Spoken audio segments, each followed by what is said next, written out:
Josh Gates just made $1 million archaeological discovery while filming Expedition Unknown. Hidden deep inside Lamma Cave, he uncovered 5 ancient skeletons that left everyone amazed.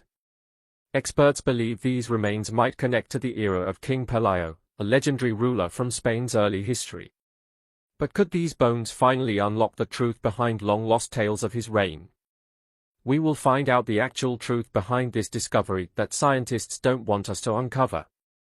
Inside the cave that hid a king, the episode is cleverly titled, Unveiling King Pelayo's Hidden Tomb. We're taken deep inside the Lamma Cave to a part that stayed the same since the days of King Pelayo, a famous king from Spain's history.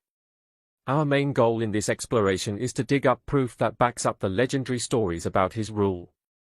Finding these skeletons might just be a huge deal. The faint light from our torches casts spooky shadows over the remains, and a shiver runs down our spines. Before we dig deeper, it's clear that this discovery is far more important than anyone ever thought, and what comes next won't be the only thing that leaves you speechless. In the cave, we find these 5 skeletons spread out, which suggests this might have been a special burial site a long time ago. Each skeleton is placed around bits of broken stalactites, which makes us think they were laid there as part of some old rituals. Imagine people long ago, carrying these bodies along difficult paths, using just ropes and the light from their torches. The flickering light would make eerie shadows, making it feel like we're entering a world of the dead. This place gives us a rare peek into how people used to bury their dead. It looks like this spot was picked for its sacredness, probably used for funerals. Sadly, we don't find any old clothes or fabrics because they haven't lasted through the years. But we did find something else that's pretty interesting, a belt buckle made of iron with bits of silver and brass, and it's got a cross on it.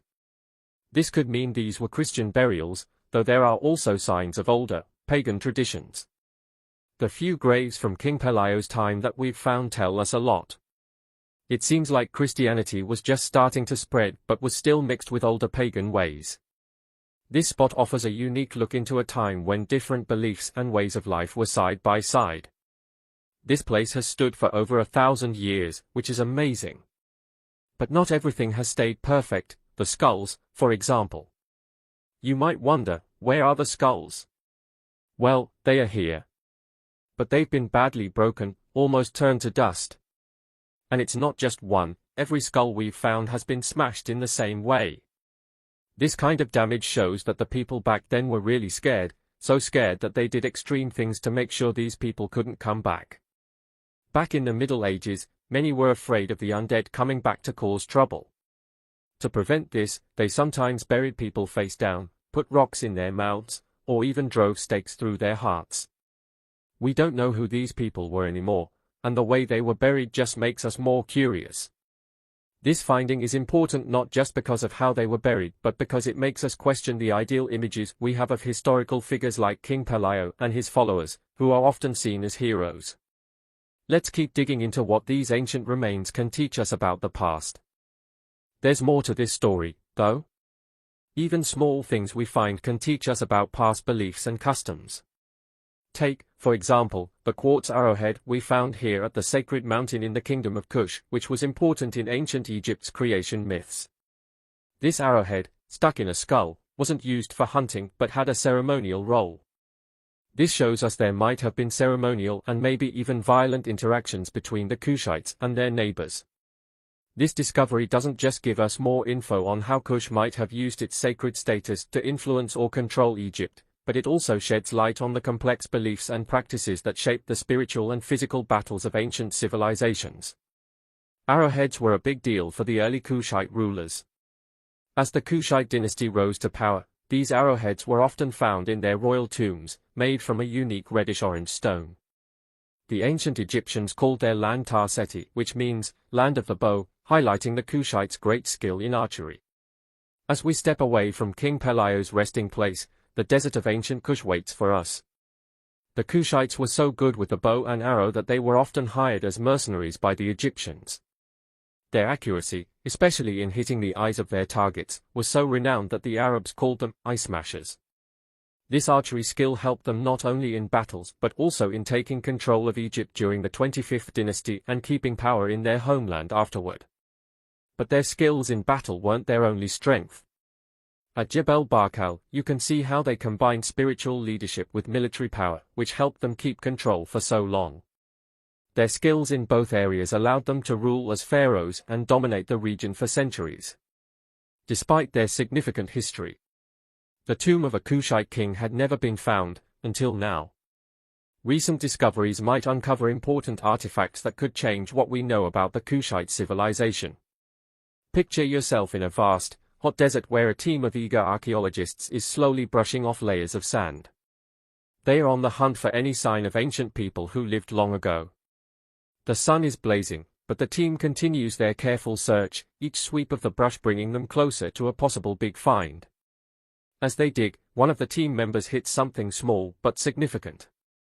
It's a piece of gold, tiny like a button, likely worn on the toe or finger of someone very important, probably a king, at the time of their burial.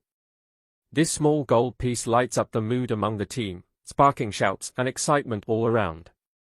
"Look at this," one archaeologist calls out, lifting the shiny gold high in the air for everyone to see. The discovery draws the whole group closer, their faces full of wonder and excitement. They discuss how this tiny golden piece might just be a clue that they are near the king's final resting place. It's not just any find, it's a hint that might lead them to something much bigger buried beneath the sand. These small golden items, known as stalls, were more than just pretty things. They signified someone's high status and were meant to help protect them after death, guiding them safely to what comes next. Famous rulers like Tutankhamun were buried with these items as a sign of their importance and to ensure their safety in the afterlife. Finding something like this isn't common, and it connects the team directly to the past in a way few people experience. They examine the golden cap closely, imagining where it came from and the stories it could tell if it could talk. Each detail they uncover adds more to the story they are piecing together about who this person was and how they lived. With this exciting find, the team decides to take the gold piece back to their lab for a closer look. They suspect it might even contain pieces of bone, which could reveal even more about the king it belonged to. The possibility energizes the team, knowing they might be on the brink of discovering something about a person who lived thousands of years ago. The atmosphere is electric with anticipation. The archaeologists feel almost certain they are on the right track to finding the king's tomb. They talk about their next steps, knowing that every move now is crucial. They are aware this could be one of the biggest discoveries of their careers, and they are ready to follow wherever it leads. But as they are about to leave the site, one of the archaeologists stops. He's standing at the entrance of what could be the tomb and notices something unusual in the shadows. "Come this way," he says, guiding his colleague to a stone slab just inside the tomb's entrance. They carefully feel around the stone, noticing its smooth surface and the history it represents. Touching something that's been untouched for so long is a powerful moment, making them feel a deep connection to the ancient world. It's a reminder of why they do this work. Each touch, each find, brings them closer to understanding a past that most can only read about. That small piece of gold was only the start. What's hidden under the stone could change everything we thought we knew about the Kushite kings. The slab that hides an ancient king. As they explore further, they start to see that the tomb might be more complex than they first thought. The discovery of the golden cap was just the start. More clues seem to be hidden deeper inside, each one potentially more revealing than the last. One of the archaeologists, Piers Paul, runs his fingers over the stone slab's surface. He stops suddenly, sensing a difference in the texture. "Wait a moment," he says, calling me over with a calm voice tinged with excitement. "Put your hand here, right where mine is." I do as he says, and I'm surprised to feel a different texture under my fingers compared to the smooth stone around it. We're both drawn into examining this new finding more closely, wondering what it might tell us about the tomb and the person it was built for. As we look more, we start to wonder if this part of the tomb was damaged by something recent. Pierce thinks it might be from the ceiling collapsing at some point, which could have broken this part of the stone. The more we discuss, the more we realize how many questions we still have to answer. This process, digging, discovering, and discussing, draws us deeper into the layers of history buried beneath us. Each layer we uncover tells us more about the lives of those who came before us, connecting us to a past that feels both incredibly distant and surprisingly close. As we continue our work, we know we're just scratching the surface. There's so much more to discover here, each find potentially altering our understanding of this ancient king and his world. The thrill of discovery keeps us going, eager to see what things the next layer of sand will reveal. This isn't just about finding things, it's about connecting with history on a personal level, touching the very artifacts that were once part of someone's life. It's a path that continues to fascinate and inspire, reminding us that the past is always just beneath the surface, waiting to be rediscovered.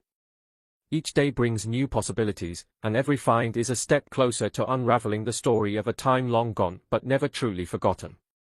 The piece we found missing from the site wasn't just a small detail. It suggested that something big had happened here, something that might have even changed the layout of the ancient tomb we were exploring. As we thought about it, another idea started to take shape in our heads. Piers Paul, one of our team members, suggested sliding our hand under the stone slab where there was a visible crack. When I followed his suggestion and slid my hand under the slab, I felt the cold stone. As I moved my fingers around, I discovered something unexpected.